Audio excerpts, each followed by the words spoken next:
Hi guys, welcome back. So உங்கள்கிட்ட இருக்கிற அட்மிஷனை open பண்ணிட்டு நான் கொடுத்த ப்ரீசெட் எக்ஸல் ஃபில் ஏதாவது ஒன்று நீங்கள் இன்பர்ட் பண்ணி ஓப்பன் பண்ணினா உங்களுக்கு வந்து பண்ண ஷோகம். ஸோ இதில் எப்படி எடிட் பண்ணும் குயிக்காகவும் ஷர்ட்னு ஸ்வீட்டாகவும் பார்த்தலாம். ஸோ வீடியோவை ஸ்கிப் பண்ணாமல் கடைசி வரைக்கும் பாருங்கள்.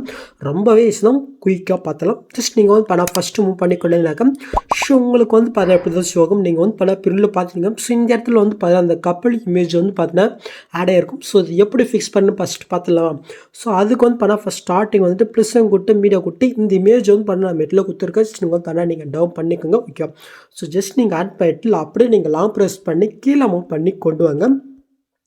ஸோ கரெக்டாக வந்து பார்த்தீங்கன்னா அந்த சர்க்கிள் இருக்குது பாருங்கள். ஸோ அதுக்கு சென்டராக நீங்கள் வந்து பண்ணாக்க செட் பண்ணி வச்சுக்கோங்க. ஓகே, நெக்ஸ்ட்டு போகிற வரைக்கும் நம்ம வந்து படம் இதை நம்ம கட் பண்ணி எடுத்துக்கலாம். ஓகே, ஸோ இப்போ நம்ம ஆட் பண்ண அந்த பிக்கை நீங்கள் செலக்ட் போயிட்டு கீழே மோட்ஸில் போயிட்டு இந்த தேர்ட் ஆப்ஷனில் போயிட்டு இப்படி சைஸ் உங்களுக்கு எந்த அளவுக்குமோ அந்த அளவுக்கு நீங்கள் வந்து பண்ணாக்க வச்சுக்கோங்க. எனக்கு இந்த அளவுக்கு போதும்.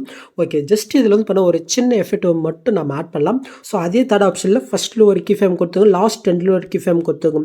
இப்போ லாஸ்ட்டோடைய வேலையை மட்டும் ஃபுல்லாக கம்மி பண்ணிட்டு 0 வச்சு விட்டுக்கோங்க. ஓகே, ஸோ இப்போ வந்து பார்த்தீங்கன்னா அது ஆட் ஆகிடுச்சா. ஸோ இப்போ இதுக்கு வந்து பண்ண ஒரு சின்ன க்ளோ எஃபெக்ட் மட்டும் ஆட் பண்ணலாமா. ஸோ அது எங்கே இருக்குன்னா ஜஸ்ட்டு மேலே வந்து பார்த்தீங்கன்னா நம்முடைய சேனலோடைய வாட்டர் மார்க் டெஸ்ட் வந்து பண்ண கொடுத்துருக்கோம். ஜஸ்ட் அது நீங்கள் கிளிக் பண்ணிவிட்டு எஃபர்ட்குள்ளே போய்ட்டு இதில் சாஃப்ட் க்ளூ இருக்குது பாருங்கள். அதை நீங்கள் கிளிக் பண்ணிவிட்டு இந்த 3 பட்டனை கிளிக் பண்ணிவிட்டு காப்பி எஃபெக்ட் கொடுத்துட்டு இப்போ நம்ம ஆட் பண்ண அந்த இமேஜில் வந்து பண்ணால் அப்படியே நீங்கள் பேஸ்ட் பண்ணிவிட்டு ஜஸ்ட் இது ஆஃபில் இருக்கிறத ஆன் பண்ணி விட்டீங்கன்னா ஸோ உங்களுக்கு க்ளோ எஃபெக்ட் வந்து பண்ணால் கிடைக்கும். இன்னும் உங்களுக்கு க்ளோ வேணும்னா ஜஸ்ட் அதை ஓப்பன் பண்ணிவிட்டு ஸோ ஃபஸ்ட் ஆப்ஷனை பார்த்து லைட்டாக இன்க்ரீஸ் பண்ணால் இன்னும் வந்து பாருங்கள் உங்களுக்கு க்ளோ கிடைக்கும். ஸோ எனக்கு இந்த அளவுக்கு போதும். ஸோ இப்போ நீங்கள் புல்லு பார்த்த மாதிரி உங்களுக்கு ஆட் ஆகிடுச்சா. ஓகே, நெக்ஸ்ட் இதுக்கப்புறம் நாம் வந்து பண்ண பிக்கு ஆட் பண்ண போகிறோம். ஸோ அதுக்கு முன்னாடி வந்து பண்ண உங்கள்கிட்ட நேனிஸ்ட் பிக்கு கண்டிப்பாக இருக்கணும். ஸோ உங்கள்கிட்ட பிக்கு இருந்துச்சுன்னா ஓகே. ஸோ அப்படி உங்கள்கிட்ட இல்லைன்னா அப்படியே நீங்கள் பேக் போயிட்டு கீழே ப்ளஸ்ஸையும் கொடுத்து ஒரு நேனிஸ்டில் ப்ராஜெக்ட் ஓப்பன் பண்ணிக்கோங்க. நெக்ஸ்ட்டு கீழே ப்ளஸ்ஸும் கொடுத்து மீடியா கொடுத்து நீங்கள் எடிட் பண்ண வேண்டிய அந்த பிக்கை நீங்கள் செலக்ட் பண்ணிட்டு மேலே 3 பட்டனை கிளிக் போயிட்டு ஃபுல் கம்ப்ரெஷன் கொடுத்துட்டு கீழே மோட்ஸில் போயிட்டு இந்த தேர்ட் ஆப்ஷன் கிளிக் போயிட்டு பிக்கு தரமாக இங்கே ஜூம் பண்ணிக்கோங்க. நெக்ஸ்ட்டு ஃபஸ்ட் ஆப்ஷன் கிளிக் போயிட்டு பிக்கு தரமாக இங்கே செட் பண்ணி வச்சுக்கோங்க. ஓகே, ஸோ நான் வந்து பண்ணால் ஆல்ரெடி பிக் இருக்குது, உங்களுக்கு எக்ஸாம்பிளுக்கு தான் சொல்கிறேன். ஓகே, ஸோ நீங்கள் செட் பண்ணி வச்சுட்டு பின்னாடி மேலே காலில் எஸ் பட்டன் இருக்கும். அது நீங்கள் செலக்ட் பண்ணிட்டு கிரேவ் ஃப்ரம் எஸ்பிஜன் இருக்கா அது நீங்கள் செலக்ட் பண்ணிட்டு சேவ் பண்ணினா இந்த பிக் வந்து பண்ணி நேசில் கன்வெர்ட் தரும். இதே நீங்கள் சேவ் பண்ணிக்கோங்க. ஸோ இன்னும் உங்கள்கிட்ட பிக் இருந்துச்சுன்னா இதே சேம் மெத்தடில் நீங்கள் கன்வெர்ட் பண்ணி எடுத்துக்கோங்க. ஓகே, ஸோ இப்போ வந்து பண்ண நீங்கள் பேக் போய்ட்டு இப்போ நான் எடிட் பண்ண அந்த ப்ராஜெக்ட் ஓப்பன் பண்ணிக்கலாம். ஓகே, ஸோ இது முடிஞ்சா அதனால் டேட்டா நீங்கள் பிக் ஆட் பண்ணுறதுக்கு வந்துருங்க. ஸோ இதில் வந்து பார்த்தீங்கன்னா நம்ம பிக் ஆட் பண்ணுறதுக்கு முன்னாடி சில லேயர் எஃபெக்டே இருக்காது. அதை நம்ம ஃபிக்ஸ் பண்ணிவிட்டு அந்த லேயரில் பிக் ஆட் பண்ணிட்டு நெக்ஸ்ட்டு அடுத்தடுத்த லேயர் போய்க்கலாம். ஓகே, ஸோ அதுக்கு வந்து பார்த்தா ஃபஸ்ட்டு இந்த ப்ளூ லேயருக்கு வந்துக்கோங்க. ஜஸ்ட்டு அந்த ப்ளூ லேயர் கிளிக் பண்ணிவிட்டு எஃபர்ட்குள்ளே போய்ட்டு இந்த 3 பட்டனை கிளிக் பண்ணிட்டு காப்பி எஃபெக்ட் கொடுத்துட்டு அடுத்த ப்ளூ இருக்கா. ஸோ அதில் வந்து பார்த்தீங்கன்னா அப்படியே நீங்கள் பேஸ்ட் பண்ணிட்டுக்கோங்க. ஸோ ஆட் ஆயிடுச்சு. ஸோ இப்போ நாம் இதில் பிக் ஆட் பண்ணிக்கலாம். ஸோ அதுக்கு நம்ம ஃபஸ்ட்டு அந்த ப்ளூ லேயரை கிளிக் பண்ணிட்டு இந்த கலஃபண்டை கொடுத்து ஸ்டாரை கொடுத்து இப்போ நீங்கள் நேரஸில் கன்வெர்ட் பண்ணி வச்சுருக்கீங்களா அந்த பிக்கை நீங்கள் செலக்ட் பண்ணிட்டு மேலே ப்ரெஸ்ஸையும் கொடுத்தா கரெக்டாக அந்த எஃபெக்ட்டில் வந்து பாருங்கள் இந்த பிக் ஆடு நெக்ஸ்ட் அடுத்து ப்ளூலேயும் இருக்கா. ஸோ இதுலேயும் வந்து பாருங்கள் சேம் மெத்தடில் நீங்கள் வந்து வேணால் பிக் ஆட் பண்ணிக்கோங்க. இங்கே நெக்ஸ்ட்டு மூவ் பண்ணால் ப்ரப்புக்குள்ளே இருக்கா ஜஸ்ட்டு அந்த லேயர் நீங்கள் கிளிக் பண்ணுறீங்க. இந்த கலஃபண்டரை கொடுத்து ஸ்டாரை கொடுத்து நீங்கள் நேரஸில் கன்வெர்ட் பண்ணி வச்சுருக்கேன் அந்த பிக்கை நீங்கள் செலக்ட் பண்ணிங்க ப்ரெஸ்ஸையும் கொடுத்தீங்கன்னா ஜஸ்ட்டு அது வந்து பார்த்தீங்கன்னா ஆட் ஆயிடும். ஸோ இதுவும் அதே சேம் மெத்தட் தான். ஜஸ்ட்டு அதுக்கு அந்த லேயர் நம்ம கிளிக் பண்ணிட்டு எஃபெக்ட்குள்ளே போய்ட்டு இதில் இருக்கிற எஃபெக்ட் நம்ம அப்படியே காப்பி பண்ணிட்டு அடுத்து ஆரஞ்சு லேயர் இருக்கா. ஸோ அதில் வந்து பார்த்தீங்கன்னா அப்படியே நீங்கள் பேஸ்ட் பண்ணி விட்டுக்கோங்க. நெக்ஸ்ட்டு இதில் நம்ம பிக் ஆட் பண்ணிக்கலாம். நெக்ஸ்ட் அந்த லேயரை கிளிக் பண்ணுறீங்க கலஃபீர் கொடுத்து ஸ்டாரிங் கொடுத்து நான் பிக்கை செலக்ட் பண்ணிட்டு ப்ளஸ்ஸையும் கொடுத்துக்கிறேன். ஸோ எங்கிட்ட ஒரே பிக்கு இருக்கிறதுனால தான் நான் வந்து பண்ண எல்லாத்துலேயுமே ஒரே பிக் ஆட் பண்ணுறேன். ஸோ உங்கள்கிட்ட வந்து பார்த்தீங்கன்னா நிறைய பிக் இருந்துச்சுனாக்க இந்த ஒவ்வொரு லேயருக்கும் நீங்கள் வந்து பண்ணாக்க பிக் ஆட் பண்ணிக்கோங்க. ஓகே, ஸோ நான் வந்து பண்ணாக்க ஜஸ்ட்டு என்கிட்ட ஒரே பிக் இருக்கிறதுனால தான் எல்லாத்துலேயுமே ஒரே பிக் ஆட் பண்ணுறேன். So okay, so next move பண்ணினா இந்த க்ரே கலருக்கு இதுவும் அதே சேமாக தரோம். ஜஸ்ட் அந்த லேயர் நம்ம கிளிக் பண்ணுறது எஃபர்ட்குள்ளே போய்ட்டு இதில் இருக்கிற எஃபெக்ட் நம்ம அப்படியே காப்பி பண்ணிட்டு அடுத்த க்ரேயில் நம்ம அப்படியே பேஸ்ட் பண்ணி விட்டுக்கலாம். ஸோ இதில் நாம் பிக் ஆட் பண்ண வேண்டியது தான். ஸோ ரொம்பவே ஈஸி தான். ஜஸ்ட்டு எந்த லேயருக்கு எஃபெக்ட் இல்லையானு பாருங்கள். ஸோ அதுக்கு வந்து பண்ணால் ஆல்ரெடி அதே கலர் லேயரில் எஃபெக்ட் இருக்கும்.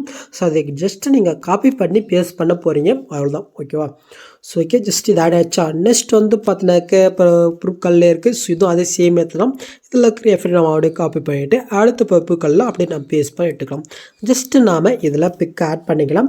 ஸோ உங்களுக்கு பிடிச்ச பிஜிஎம் சாங் எதாவது இருந்தால் சொல்லுங்கள். நான் முடிஞ்ச அளவுக்கு எடிட் பண்ண ஆல்மோஸ்ட் ட்ரை பண்ணுறேன். ஓகே ஸோ நீங்கள் இங்கே ஆட் பண்ணிட்டு லாஸ்ட்டுக்கு வந்தீங்கன்னா உங்களுக்கு வந்து பழைய பிரதர்ஷனம். ஸோ இதில் எப்படி எடிட் பண்ணு பார்த்தலாம். ஸோ அதுக்கு நீங்கள் ஃபஸ்ட் ஸ்டார்டிங் வந்துக்கோங்க. இப்போ ப்ளஸ் கூட்டு மீடியோ கூட்டு நான் எடிட் பண்ணி அந்த பிக்கை நான் செலக்ட் பண்ணிக்கிறேன்.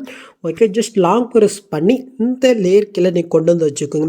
நெக்ஸ்ட் இந்த லேயர் எந்த அளவு இருக்கோ அந்த அளவுக்கு இந்த பிக்கு நீங்கள் ஸ்ட்ரெயின் பண்ணி இட்டுக்கோங்க. ஓகே ஸோ இப்போ நீங்கள் அந்த பிக்கை நீங்கள் செலக்ட் பண்ணிவிட்டு மோட்ஸில் போயிட்டு ஸோ கரெக்டாக வந்து பார்த்தீங்கன்னா உங்களுக்கு ஸோ ஃபேஸ் தெரியுற மாதிரி நீங்கள் வந்து பண்ணாக்க செட் பண்ணி வச்சுக்கோம். எனக்கு வந்து பார்த்தீங்கன்னா இந்த அளவுக்கு போதும். ஓகே ஸோ இப்போ நீங்கள் என்ன பண்ண போகிறீங்கனாக்க இந்த பிக்கையும் அதுக்கு மேலே ஒரு லேயருக்கு பாருங்கள். அதையும் நீங்கள் லாங் ப்ரெஸ் பண்ணி செலக்ட் பண்ணிட்டு மேலே குரூப் ஆப்ஷனில் ஃபஸ்ட்டு பாக்ஸ் இது இருக்கா அதை நீங்கள் கிளிக் பண்ணால் இது வந்து படம் குரூப் ஆயிரும். ஸோ இப்போ நீங்கள் என்ன பண்ணுறீங்கன்னா இப்போ நீங்கள் குரூப் பண்ணீங்களா ஸோ அந்த குரூப்பை நீங்கள் கிளிக் பண்ணிவிட்டு இந்த பாஷைங்க கொடுத்து ஒரு டூப்ளிகேட் லேயர் பண்ணிக்கோங்க. ஓகே ஸோ இப்போ மேலே இருக்கிற அந்த லேயர் நம்ம கிளிக் பண்ணிவிட்டு மோட்ஸில் போயிட்டு ஃபஸ்ட் ஆப்ஷனை கிளிக் பண்ணிட்டு இதை அப்படியே நீங்கள் வந்து பண்ணாக்க மேலே மூவ் பண்ணிக்கோங்க. ஓகே ஆட் ஆயிடுச்சு. ஸோ இப்போ நாம் மூவ் பண்ணதே அந்த குரூப்பை கிளிக் பண்ணிட்டு குரூப் போயிட்டு நான் வந்து பார்த்தீங்கன்னாக்க வேறு ஃபேஸ் தெரியுமே நான் வந்து பண்ண செட் பண்ணிக்கிறேன். உங்கள்கிட்ட பிக் இருந்துச்சுனாக்க இதை நீங்கள் டில் பண்ணிவிட்டு ஒரு நியூவாக ஒரு பிக்கு கூட நீங்கள் ஆட் பண்ணிக்கலாம். ஸோ ஓகே ஸோ என்கிட்ட ஒரே பிக் இருக்கிறதுனால நான் வந்து பண்ண இந்த மெத்தடை ஃபாலோ பண்ணிக்கிறேன். ஓகே ஜஸ்ட் இது வந்து பண்ண ஆட் ஆயிடுச்சா. ஸோ நெக்ஸ்ட்டு மேலே இருக்கிற அந்த குரூப்பை நீங்கள் கிளிக் பண்ணிவிட்டு அதே பாஷை கூட ஒரு டூப்ளிகேட் லேயர் பண்ணிவிட்டு ஸோ அந்த டூப்ளிகேட் பண்ணது அப்படியே கீழே அப்படியே மூவ் பண்ணி வச்சுக்கலாம். ஸோ ஓகே ஸோ இப்போ நீங்கள் புல்லு பார்த்த மாதிரி உங்களுக்கு ஆட் ஆகிடுச்சா. ஸோ ஓகே நெக்ஸ்ட் வந்து பார்த்தீங்கன்னா மேல் நான் எப்பவுமே கொடுக்குற 3 லேயர் கொடுத்துருக்கேன். வேணால் நீங்கள் ட்ரை பண்ணி பாருங்கள். ஸோ இப்போ நீங்கள் புல்லு பார்த்த மாதிரி வீடியோ க்ரியேட் பண்ணியாச்சு. நெக்ஸ்ட் நீங்கள் ஷூட் பண்ணுறதுக்கு முன்னாடி மறக்காமல் மேலே செட்டிங் இதை கிளிக் போயிட்டு இந்த ஃப்ரேம் ரேட்டை மட்டும் நீங்கள் 60 மாற்றிட்டு அதுக்கப்புறம் நீங்கள் ஷூட் பண்ணிக்கோங்க. ஸோ அவ்வளோதாங்க இந்த வீடியோவில் ஏதாவது டவுட் இருந்தால் கமெண்ட் பண்ணுங்கள். ஸோ இந்த மாதிரி வீடியோஸ் நீங்கள் மிஸ் பண்ண பார்க்கணாக்க சப்ஸ்கிரைப் பண்ணால் மறக்காமல் யூடியூப் கூட பெல் ஐக்கனை கிளிக் பண்ணிக்கோங்க. ஸோ நெக்ஸ்ட் பார்க்கலாம். தேங்க்ஸ் ஃபார் வாட்சிங் கைஸ்.